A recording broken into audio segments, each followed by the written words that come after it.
All right, carry on. All right. Based on what we have today, why Ruto team is jittery about Uhuru and Raila dalliance? What do you make of this? Well, I think the papers have really alluded to the fact that, and these, you remember our conversations before we went for an elections here in the Senate. Yes. We had alluded to the fact that the president it's very, say dangerous in quote, that the president was exiting stage very energetic, still having a lot of political muscle, still having a lot of financial muscle at his disposal, still having international connections, you know, and a lot of regional, you know, connections and stability. And by the fact that by default, fortunate or unfortunate that he did not, you know, stamp his authority to, you know, spear and say that his deputy is taking over, but instead politically crossed over the aisle and supported the opposition.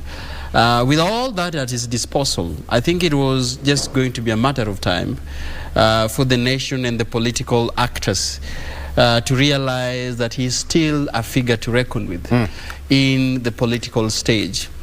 Simply put, because like papers have said, and you've also intimated that for the first time there's jittery. Because he says that he has retired, but he's not tired of doing politics. Exactly, because you know, when you look at it, even Barack Obama is still actively involved in politics. It's a democratic world. And you can't push someone to a corner and say, you go home, now your political year is over. And that's what we are saying. The energy and the age still at, you know, at their advantage. And you've just seen that President Obama, as you've said, has been very influential in terms of determining, you know, the Democratic Party issues and elections. We did the party primaries, the Democratic Party primaries and nomination in the US. He has been actually, political players see Biden's as Obama's, you know, energy and Obama's decision that he actually called him a friend. That is more than just serving as his deputy by that time, but he's a friend, and therefore with his energy went out and campaigned for Joe Biden. It's the same, you know, play we are seeing. President Kenyatta has the burial of the, you know, the former CS for education, George Magoha, in game.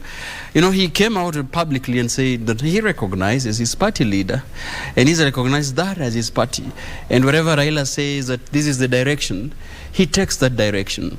But that is, as that has maybe said, there's something different that you've also stated in the papers. That has not exonerated him from being the head of Jubilee party. But why is Jubilee in disarray? At his watch? Or is there games that are being politically mechanization that is taking place? What is playing behind the scenes? And that's why because all these things are happening and it's quiet.